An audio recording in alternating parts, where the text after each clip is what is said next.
سنت طریقه د الله محبوب داوا چې کم اختر پورس باندې با اختر مستطلو نبی علیہ الصلوۃ والسلام بدرې یا 15 یا و کجوره تناول فرمایله او به خړل لو اختر پورس باندې نبی علیہ الصلوۃ والسلام سره نخړل چې اختر موز به ادا کړو نو فورا به قربانی وکړه نا قربانه وخه به راواخسته هغه به و خړل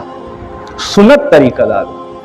که یو سړی اختر موز نه بعد خوراکو کې بیا هم د په سنت باندې عمل وشو دا نه زمونږ یاره ما روژه دې زه به د اختر په غوښې ماتوم اختر په غوښې نه روژه خو په 10 بجې ورځې نه ماتېږي روژه خو به ماښام کې ماتوي دا یوه غلطه خبره ده ګورې ښه